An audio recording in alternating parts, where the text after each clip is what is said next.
Kwa mwanamke ambayo hana changamoto yoyote, yani hana changamoto yoyote, iwe changamoto ya homoni ama maambukizi kwenye via vya uzazi, huwa anafurahia tendo la ndoa, yani anakopo na hamasa ya tendo la ndoa. Sio kila siku yeye ndio mwanaume wake aanzishe hamasa ya tendo la ndoa, lakini yeye kuna uwezekano, lakini yeye mwenyewe anakopa na hamasa ya tendo la ndoa. Lakini wewe kwa sasa hizi hauna hamu kabisa ya tendo la ndoa. Mwenzi wako asipoanza, mnaweza mkakaa mwezi, miezi, hata mwaka ikiwezekana, unaweza kukaa. Unaweza kuwa unajiona ni hali ya kawaida, ila hiyo ni hatari kubwa sana.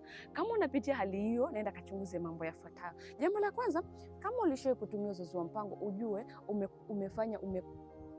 umekufanya wewe unashindwa kupata hamu ya tendo la ndoa, unatakiwa kufanya detoxification na uondoke na changamoto hiyo. Lakini pia kama una maambukizi kwenye via vyako vya uzazi, yani kama vile PID, fungus ama miwasho, uchafu kutoka sehemu zako za siri, unaenda kufanya ngozi yako ya uke kulika na kuwa na michubuko. Pale unaposhiriki tendo la ndoa unapata michubuko zaidi, na ndio maana unaona unapitia hali. Kama una changamoto ya uvimbe kwenye kizazi, uvimbe kwenye kizazi huwa unaenda kusababisha maumivu, kwa sababu mwanaume anapogusa ule uvimbe, mwanamke huwa anapata maumivu makali na anajikuta anashindwa kushiriki tendo la ndoa kwa sababu ya kuogopa yale maumivu. Kwa hiyo hakikisha unachunguza. Kama ni homoni zako zilivurugika kwa sababu ya uzazi wa mpango, hakikisha unazitibia. Kama una uvimbe kwenye kizazi, hakikisha unatibia. Lakini pia kama una changamoto ya maambukizi, unayatibia. Hapo ndipo utaondokana na changamoto yako ya maumivu wakati wa tendo la ndoa na kutokusikia hamu, utakuwa unafurahia kama ilivyokuwepo zamani. Mimi naitwa Madam Bahati na nibatie kwa video.